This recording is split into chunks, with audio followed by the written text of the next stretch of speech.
So I'm really curious what you would do if you were in my situation, because of what happened the other day. I was just doing some work, and then I was trying to contact someone via Messenger. I had talked with them previously, just wanted to respond, and my Messenger stopped working altogether. And I was like, log into Facebook. And I was like, okay, well, I'll log into Facebook. So I go over to Facebook, and I'm like, what's going on? Because my Facebook is just gone. I can't log into anything, nothing's showing up. And I'm like, what in the world? What's happening? And I realized that my Facebook account had been suspended. I was like, why is my Facebook account suspended? I hadn't done anything. I have no idea what's going on. And the only thing that I could do was send in an appeal. And the appeal was literally me taking an image of my face, and it said, you have the option to submit an appeal. It takes just over a day to get results back, and just over a day, like that is a really ambiguous amount of time. And on top of that, it said that if your appeal is found to be our fault, well, then you'll get your Facebook back. And if it's not, well, sorry, you don't get to do another appeal. And I'll tell you, I was pretty nervous. I mean, my heart was racing, and I was like, this is crazy, because I do a lot of work on social media, and I talk to a lot of people through Messenger. It's just a really good form of communication. It's a great way to do business back and forth with people. You can collaborate. There's a lot of reasons to have social media. And I got thinking, what would happen if your social media was just gone? Facebook, gone. Instagram, gone. Messenger, gone. Facebook ads, gone. All of it's just gone. What would you do?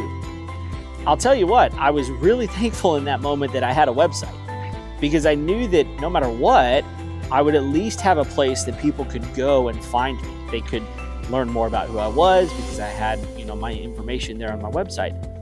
But it did make me really concerned, and I'm sure it would make most of you concerned as well. And I got to really thinking, this is one of the main reasons that we have to have a website for our business. And it has to be something that's not just, an afterthought. It can't just be something that we're like, oh, we'll put a website out there, and, if people find me through it, great. And if they don't, it's not that big of a deal. Because the truth is, I didn't do anything. I didn't do anything wrong. I didn't violate any community policies or anything like that. In fact, when it all came down, about 36 hours later, I did get reinstated. And so all my stuff came back magically. And I got this little notification, and it said, click here to figure out what happened. So I clicked there, and it just said, we made a mistake. That's all I said. We made a mistake. There was no apology. There was no like, hey, we'll give you some ad spend. There was nothing. It was just, we made a mistake. And look, this isn't the first time I've heard of people getting their Facebook account suspended, and they didn't do anything. They didn't do anything wrong. And I know one guy who someone hacked into his Facebook, changed everything. He had two-factor authentication turned on. He had all of the right things done, but his Facebook account was gone. And so he even hired a lawyer to try to get his Facebook account back, and it didn't work. So he had to create a whole new Facebook. He had to try to go get all of his contacts back. It was an absolute mess. And to this day, he still doesn't have it back. So it's a big, massive problem. And so I come back to the same question that I started with, which is, what would you do if your social media was gone? I'm telling you, one of the most important things you can have for your business is a website that truly reflects your brand, that truly tells your potential customer who you are, what value you can bring to them, and how to get in touch with you. Because without that, you might be out of luck altogether. And it also got to me thinking about this. There's a big difference between just being on social media and actually having a website, because there's two different types of marketing that happens with social media and with things like Google. So, for example, with Facebook and Instagram, these are what's called interruption marketing. So let's say you run an ad on Facebook. People are scrolling through their phone or their computer, and if they see something that catches their attention, then they're gonna click on it. it's not something that they went there looking for. They went there looking for something completely different, maybe just to mindlessly get away, or maybe they're doing work. It doesn't really matter.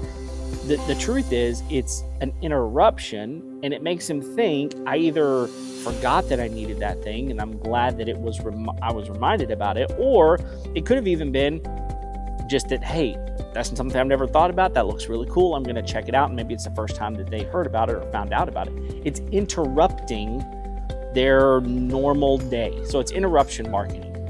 The difference between that and Google is what I call direct intent marketing. It's a much higher intent type of person, because they're literally having to go in and search for the very thing that they're looking for. Okay. So let's say that it's remodeling. They're looking for that. Well, they might type in bathroom remodeling. And if your site is talking about bathroom remodeling, you've got it optimized the right way and everything is working, you've got your SEO in check, then you're going to show up. And they are looking for you, which means whenever they call you, they're ready to buy. All you have to do is go make the sale, right? And so the difference between interruption marketing and direct marketing is very, very different. And I will tell you that direct marketing is a much higher intent. You're going to get a much more qualified buyer through that process. So this has just really made me think a lot about what would happen if I didn't have social media. I'll tell you, I would probably go create another one, but it would take a while for me to season it and, get my friends back, get my contacts back. It's just going to take some time. Whereas with Google, it's always there and it'll always be there. So just something to keep in mind as you're trying to consider why do I need a website? Why is it important for me to have it?